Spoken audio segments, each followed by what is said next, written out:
बात तालिबान की। क्या तालिबान पाकिस्तान से बदला लेना शुरू कर चुका है? क्योंकि पिछले एक हफ्ते में जो अभियान चलाया गया है उसके दौरान मारे गए 4 अफगान लोगों में अफगानिस्तान के डिप्टी गवर्नर का बेटा भी शामिल था। उसकी पहचान बदरुद्दीन उर्फ यूसुफ के तौर पर की गई। काबुल के अफगान अधिकारी के बेटे का शव लेने से इनकार कर दिया काबुल ने। आपको बता दें, इस हमले के बाद तालिबान ने पाकिस्तान को खुली चेतावनी दी है और कहा है कि इस कार्रवाई का बदला जरूर लिया जाएगा। आज इस शो में इसी पर बातचीत करेंगे, लेकिन पहले पूरी रिपोर्ट देखिए।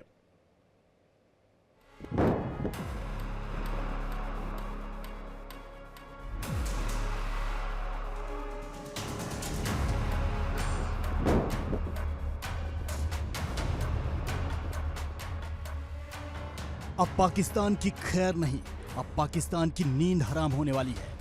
पाकिस्तान ने कर दी है एक बहुत बड़ी गलती। अब पाकिस्तान से वो चुन चुन कर लेगा बदला। पाकिस्तान ने एक ऐसे शख्स को मार दिया है जिसके बाद से पाकिस्तान के खिलाफ एक बड़ी रणनीति बनाई जा रही है। पाकिस्तान ने टीटीपी के लड़ाकों को मार दिया है। इतना ही नहीं, पाकिस्तान ने अफगानिस्तान के एक प्रांत के डिप्टी गवर्नर के बेटे को भी मार दिया, जिसको लेकर अब अफगानिस्तान उसे माफ नहीं करेगा।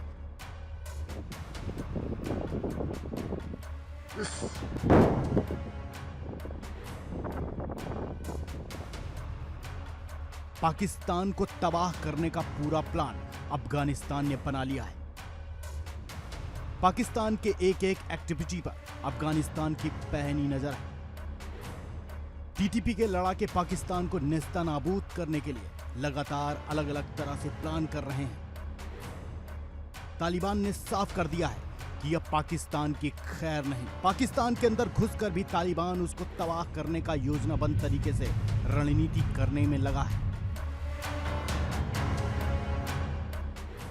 पाकिस्तान जानता है कि तालिबान को छेड़कर उसने बहुत बड़ी गलती की है। पाकिस्तान के अंदर भी इसको लेकर अलग अलग मत हैं। पाकिस्तान को अब यह समझ नहीं आ रहा है कि वो करे तो करे क्या। पाकिस्तान जानता है कि तालिबान के ये लड़ाके अब उसे छोड़ेंगे नहीं। अभी हाल ही में इन लड़ाकों ने पाकिस्तान के 18 जवानों को मार दिया था। तालिबान अब और भी प्लानिंग कर रहा है, जिससे पाकिस्तान बेहद डरा हुआ है।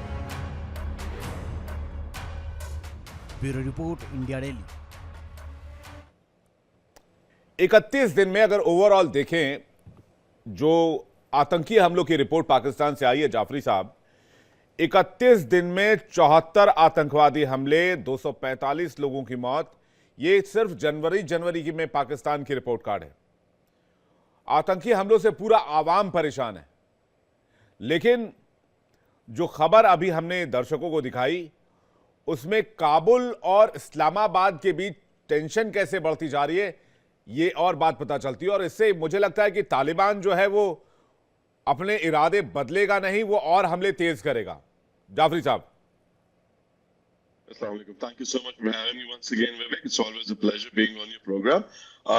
आपकी बात ठीक है।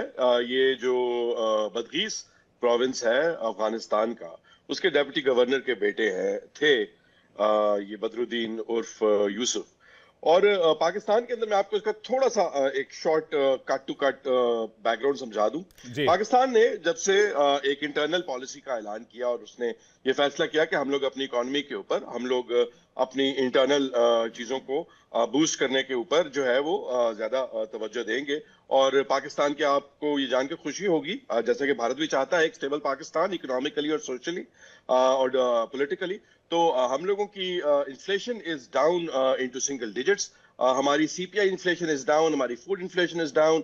पाकिस्तान की इकोनॉमिक आउटलुक, जैसे कि हम पहले डिस्कस कर चुके हैं इस प्रोग्राम पे, इंटरनेशनल मॉनेटरी जो इदारे हैं वो भी देख रहे हैं। तो उस पे जो ऐसे अनासर हैं, ऐसे एलिमेंट्स हैं जो पाकिस्तान की ये तरक्की, पाकिस्तान की स्टेबिलिटी नहीं देखना चाहते, वो एक दफा फिर हरकत में आ गए हैं। पाकिस्तान में एक फ्रेश वेव ऑफ टेररिज्म, जैसा कि आपने पॉइंट आउट किया। और अभी कल ही हमारे प्राइम मिनिस्टर ने एक रिपोर्ट भी इशू की है।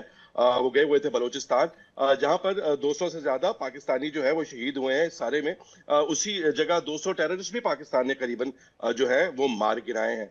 और उस सारे के अंदर ये जो जिस इंसिडेंट की आप बात कर रहे हैं, हम लोग इस पे पहले छोटी सी बात कर चुके हैं, उसको थोड़ा सा स्कोप को बड़ा करते हैं। तालिबान जैसा कि आप जानते हैं किसी एक पॉलिटिकल पार्टी का, जमात का नाम नहीं, ये मुख्तलिफ कबाइल हैं जो जुड़े हुए हैं, मुख्तलिफ लोगों के मुख्तलिफ नजरियात हैं इस सारे में। और पाकिस्तान की जीरो टॉलरेंस पॉलिसी है टेररिज्म के बारे में, तो उसमें वो ये नहीं देखते कि कोई किसी ऑफिशियल का बेटा है या नहीं है। और मेरा ख्याल है कि काबुल ने जो रिस्पॉन्स किया है कि उन्होंने डिसोन किया है ऐसे भी किसी शख्स को या ऐसे भी किसी एलिमेंट को, चाहे उनके ऑफिशियल की औलाद ही क्यों ना हो, जो कि पाकिस्तान के अंदर टेररिज्म में इन्वॉल्व हो। तो मेरा तो ख्याल ये है कि ये एक खुशाइंद बात है कि काबुल जो है, अफगानिस्तान की जो तालिबान हुकूमत है, वो ऐसे लोगों को अपने साथ जो है वो एसोसिएट नहीं करना चाहती। अब इसको आप प्रिंसिपल स्टैंड कह लें या आउट ऑफ शर्मिंदगी कह लें कि अगर उनके ऑफिशियल का बेटा यहाँ पर टीटीपी के साथ, क्योंकि ये बात याद रखनी चाहिए कि तहरीक तालिबान अफगानिस्तान ये बात खुले अल्फाज में कह चुका है